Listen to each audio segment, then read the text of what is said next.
I think any American tonight could be forgiven for being absolutely disgusted with the government that is led by President Barack Obama. So I've got more than a few thoughts tonight on the administration and its record of deceit, deception, and outright lies. The State Department today did almost the unthinkable after almost 8 years of never yielding to truth, denying all, and creating an overall pattern of dishonorable conduct. The Obama State Department admitted that it lied and lied throughout from its first public statement in January on Iran's release of 4 American hostages until the 3rd of this month, when the Wall Street Journal broke the story of the payment of $400 million in European currencies to the Iranians and the contemporaneous release of American hostages. At the time, that very day, I said in my commentary, quote, referring to the former Rear Admiral, that's very big-natured of the State Department, the spokesman, to acknowledge that some might be forgiven for calling payment of a ransom a payment of ransom.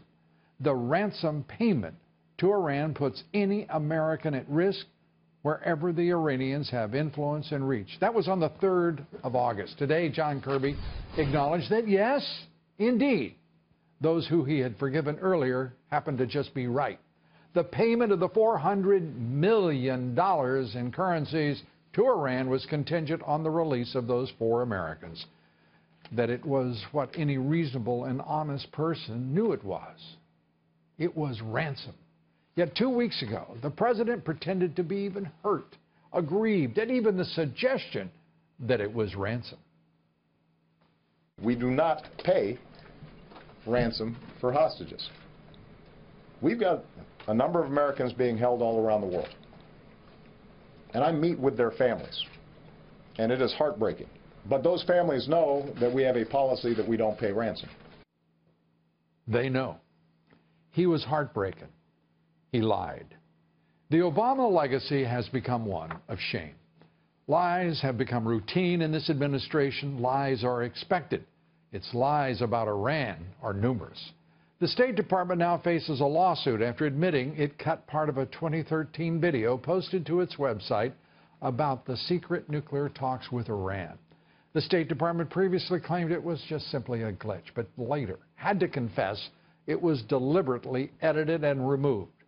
All of this only part of what is a vast pattern in this administration, a pattern of lying, obfuscation, distortion, deceit. A House investigation last week revealing that the Obama administration manipulated military intelligence about the Islamic State. Of course, the president referred to the Islamic State as the JV team back in 2014, something he later tried to deny. He claimed he, quote, wasn't specifically referring to the Islamic State, when in fact he was, and he obviously was.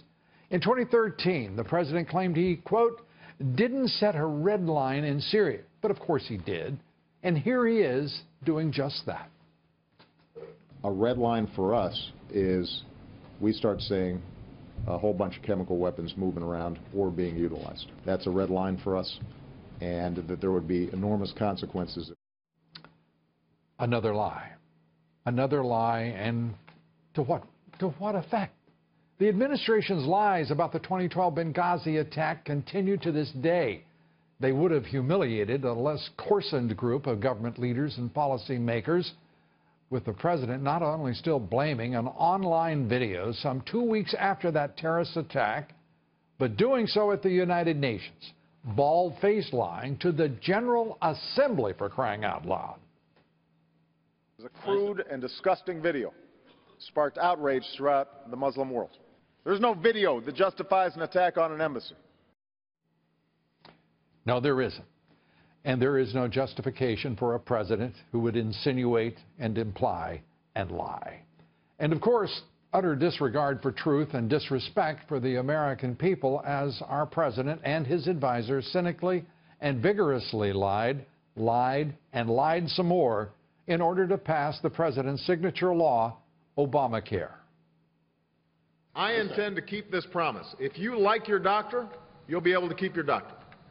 If you like your health care plan, you'll be able to keep your health care plan. Mr. Obama repeated that claim for some 4 years.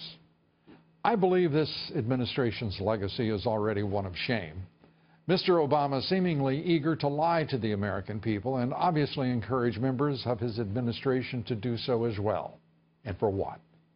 Obamacare, we now know, is a disaster. It is headed toward collapse as insurance company after insurance company withdraws from the program and the premiums rise ever higher. And the member of his administration he has chosen to carry out the third term of his presidency has no higher sense of obligation to the truth or apparently to the American people.